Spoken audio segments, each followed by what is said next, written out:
تلوار لے کر حضور صلی اللہ علیہ وسلم کے قتل کے ارادے سے گھر سے نکلے۔ عمر بن خطاب رضی اللہ عنہ ایک روز تلوار لے کر حضور صلی اللہ علیہ وسلم کے قتل کے ارادے سے گھر سے نکلے۔ راستہ میں نعیم بن عبداللہ مل گئے، پوچھا کہاں کا ارادہ ہے؟ عمر بن خطاب رضی اللہ عنہ نے کہا میں اس گمراہ شخص کا کام تمام کرنے کے لیے جا رہا ہوں جس نے قریش میں تفرقہ ڈال دیا ہے، ان کے دین و مذہب کو برا کہا، ان کو بیوقوف بنایا، ان کے بتوں کو برا کہا۔ نعیم رضی اللہ عنہ نے کہا عمر تمہیں تمہارے نفس نے دھوکہ میں رکھا ہے، کیا تم یہ سمجھتے ہو کہ تم محمد صلی اللہ علیہ وسلم کو قتل کر دو گے اور ان کا قبیلہ بنو عبد مناف تمہیں زندہ چھوڑ دے گا؟ زمین پر چلتے پھرتے رہو، اور اگر تم میں عقل ہے تو تم اپنی بہن اور بہنوئی کی خبر لو، وہ مسلمان ہو گیا ہے اور محمد صلی اللہ علیہ وسلم کے دین کے تابع ہو چکے ہیں۔ عمر بن خطاب رضی اللہ عنہ پر ان کی بات اثر کر گئی اور یہی سے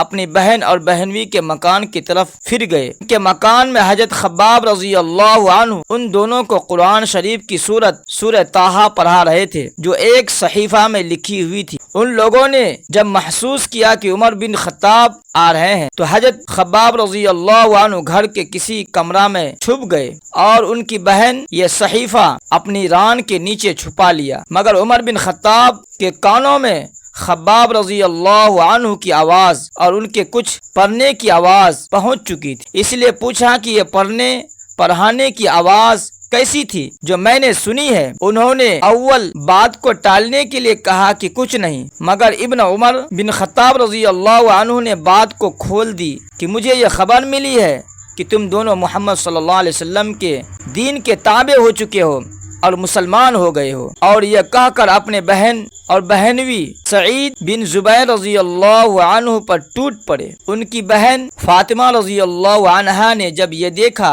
تو شوہر کو بچانے کے لیے کھڑی ہو گئی۔ عمر بن خطاب رضی اللہ عنہ نے ان کو بھی مار کر زخمی کر دی۔ جب نوبت یہاں تک پہنچ گئی تو بہن بہنوئی دونوں نے زبان سے کہا کہ سن لو عمر، بلا شبہ ہم مسلمان ہو چکے ہیں، اللہ اور اس کے رسول پر ایمان لے آئے ہیں، اب جو تم کر سکتے ہو کر لو۔ ان کی بہن کے زخم سے خون جاری تھا۔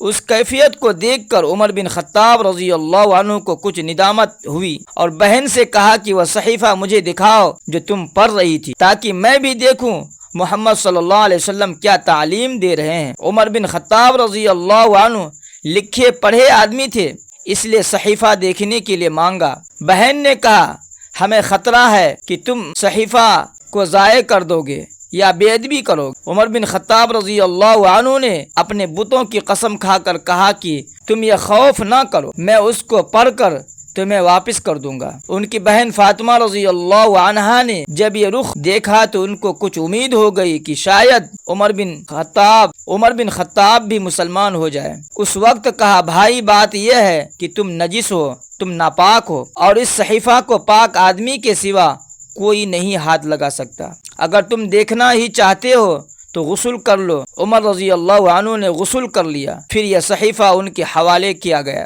تو اس میں سورہ طٰہٰ لکھی ہوئی تھی۔ اس کا شروع حصہ ہی پڑھ کر عمر رضی اللہ عنہ نے کہا یہ کلام تو بڑا اچھا اور نہایت محترم ہے۔ خباب رضی اللہ عنہ جو اس مکان میں چھپے ہوئے تھے یہ سب کچھ سن کر عمر رضی اللہ عنہ کی یہ الفاظ سنتے ہی سامنے آ گئے اور کہا اے عمر بن خطاب، مجھے اللہ تعالیٰ کی طرف سے امید ہے کہ اللہ تعالیٰ نے تمہیں اپنے رسول کی دعا کے لیے منتخب فرما لیا ہے، کیونکہ کل میں نے رسول اللہ صلی اللہ علیہ وسلم کو یہ دعا کرتے ہوئے سنا کہ یا اللہ اسلام کی تائید و تقویت فرما، یعنی ابو جہل کے ذریعہ یا عمر بن خطاب کے ذریعہ۔